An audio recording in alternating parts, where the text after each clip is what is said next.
영상이 나오나요? 딱딱한 음성과 단조로운 무채색 화면, 흔히 북한 뉴스라고 하면은 이렇게 떠올리실 겁니다. 하지만 최근엔 북한도 다양한 편집 기법을 활용하고 현장감을 살리는 등 변화를 시도하는 모습입니다. 곽준영 기자입니다. 북한 대외 선전 매체가 보도한 코로나19 특집 영상입니다. 영상이 유튜브처럼 재생되고 날이 갈수록 국제사회의 커다란 불안을 자아내 검처럼 수그러들지 않고 더욱 기승을 부리며 수많은 미해병 문제들을 안고 있으며 사안의 엄중함을 드러냈던 그동안의 보도를 압축해 속도감 있게 보여줍니다. 긴박한 배경음악과 빠른 화면 전환, 위기감을 시각적으로 강조하기 위한 자막까지 다양한 편집 기법이 동원됐습니다. 우측 상단, 코로나19 감염자 통계를 나타낸 화면 구성도 눈에 띕니다. 재난재해 발생 시 우리에겐 익숙하지만 북한 보도에선 보기 힘들었던 형식입니다. 우리나라에서는 신형 코로나 바이러스 감염증의 유입과 전파를 막기 위한 방역 사업을 강도 높이 전개 나가고 있습니다. 이 같은 파격은 코로나 특집 외에도 다양한 형태로 나타나고 있습니다. 연출된 듯 딱딱한 인터뷰만 나왔던 과거와 달리 현장감을 부각시키고 안녕하십니까. 사실 한국인들에 대해서 많이 알고 싶었는데 여기 행성장에서 만나려고 저 생각도 못했습니다. 앵커들이 앉아서 텍스트를 읽던 방식을 살피해 화면으로 손을 가리키며 날씨 소식을 전하는 등 자연스러움을 추구하고 있습니다. 오늘 평양의 제일 높은 기온은 7도로서 평년보다 2도 낮았습니다. 체제의 우수성을 드러내고 효과적인 정보 전달을 위한 북한 방송의 변화는 김정은 위원장 집권 이후 더욱 가속화하고 있습니다. 연합뉴스 TV 곽준영입니다. 여러분, 북한 변화 어떠십니까? 깜짝 놀라셨죠? 네, 나쁜 교육에 분노한 학부모 송혜정입니다. 감사합니다. 연합뉴스에서 북한이 변화된 모습이라고 저렇게 보여주고 있습니다. 저 뉴스를 본 특히 학생들, 북한에 대해서 어떻게 생각할까요? 지금 지난주에 연합뉴스에서 한 방송이고요. 또 몇 달 전에는 정말 엄청난 시청률을 올린 사랑의 불시착이라는 드라마를 혹시 보신 적 있습니까? 인기 탤런트를 내세워서 얼마나 드라마를 재밌게 만들었는지 북한을 환호하고 있습니다. 저는 정말 이 뉴스를 볼 때 두려웠습니다. 왜냐? 조만간 광화문 앞에 주체사상 탑이 세워질 것 같은 불안감을 느꼈습니다. 저는 올해 학생들이 배울 역사 교과서를 보았습니다. 그리고 경악을 금치 못했습니다. 도대체 이게 대한민국 교과서야, 북한 교과서야. 그래서 오늘 여러분들에게 우리 정광훈 목사님께서 우리 국민들 굉장히 약한 면이 하나 있다. 그것이 무엇이냐? 공산주의한테 너무 잘 속는다는 거예요.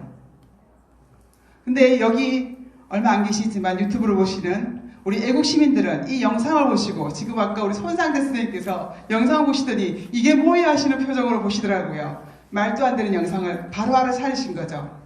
근데 문제는 우리 학교 학생들이 한국사 교과서에 나온 북한 사회를 미화한 것을 교육을 받은 학생들이 과연 재밌는 사랑의 불식착 같은 그런 드라마를 보고 이런 연합뉴스 시간에 나온 북한의 모습을 보고 과연 그 아이들이 속지 않을 방법이 있을까?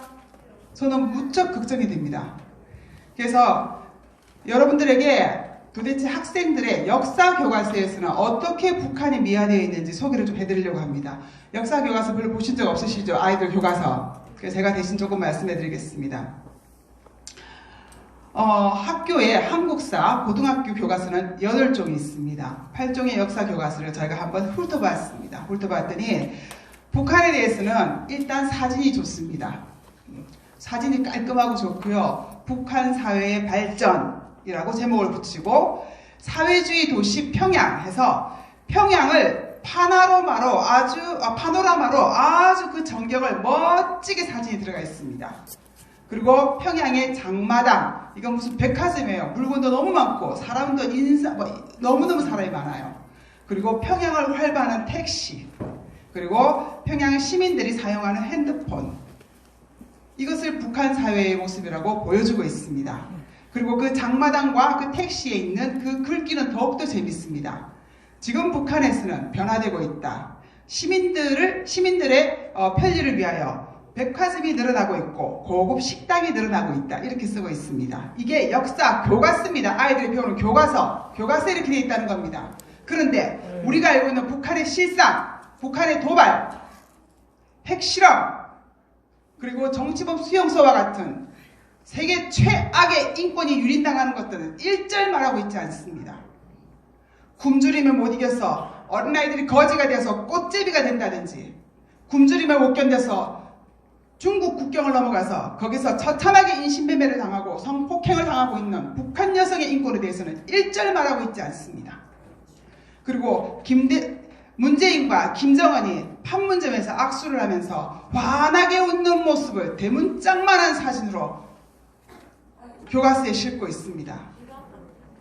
그런가 하면은 주체 사상에 대해서는 북한에서 설명하고 있는 그대로 설명하고 있습니다. 주체 사상의 악마성에 대해서는 전혀 언급하고 있지 않습니다. 주체 사상이 뭡니까?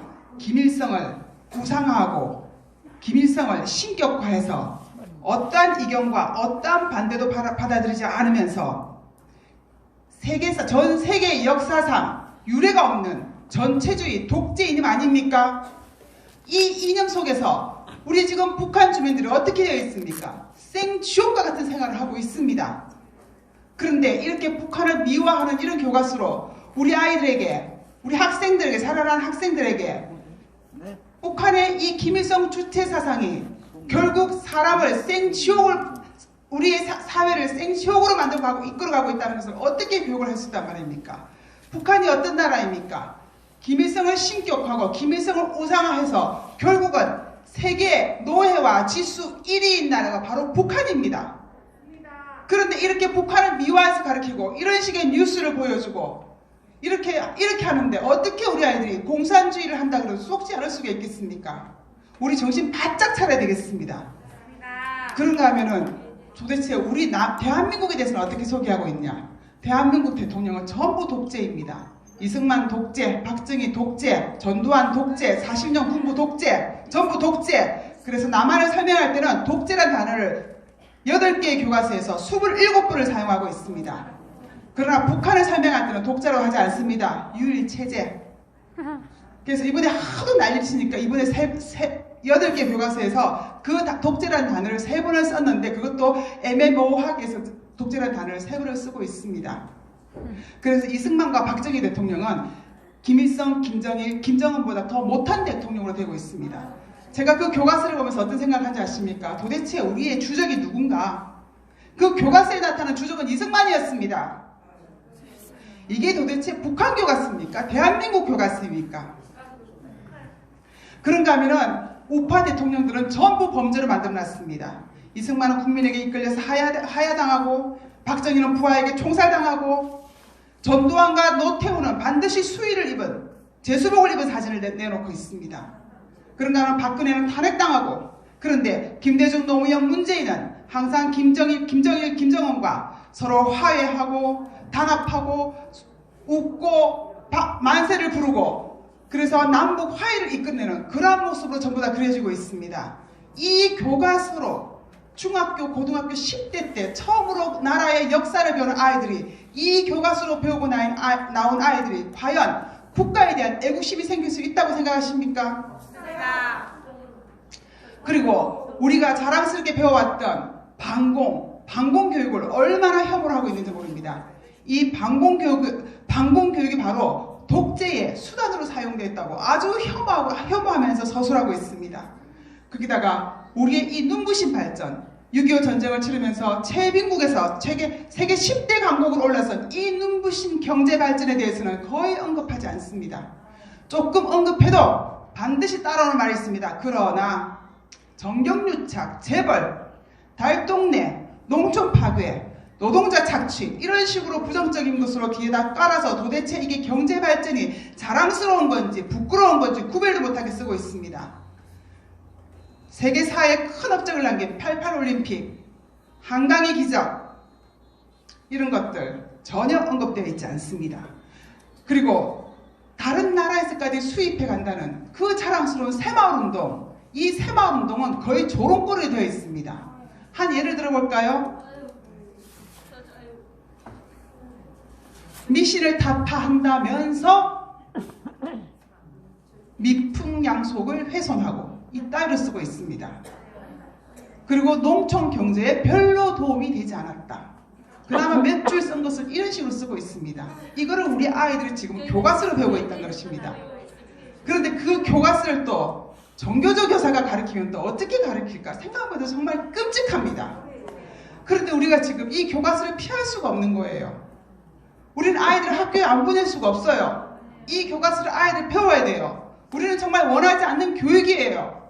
저는 그래서 이 교육을 우리가 절대 원하지 않고 이 반국가적이고 반헌법적인 교육, 우리 아이들이 절대 배워서는 안 되는 교육을 받을 수밖에 없는 학교 현장에서 일어나고 있기 때문에 저는 이것을 교육 폭행이라고 생각합니다. 교육 폭행 중단하라! 중단하라! 그리고 역사 교과서는 한국의 역사를 민주화 투쟁의 역사로 설명하고 있습니다. 저도 586 민주화 세대입니다. 그런데 이 교과서를 보면서 저희가 싸워왔던 그 민주화 투쟁을 다시 한번 생각해 보게 되었습니다.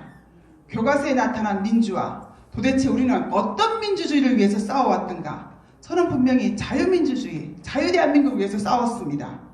그런데 그 교과서를 보고 있으면 과연 여기서 말하는 민주화 투쟁이 자유민주주의를 위해서 싸워온 민주화가 맞는가? 제가 의심할 수밖에 없습니다. 제가 잠깐 이 유튜브들이 많은데요.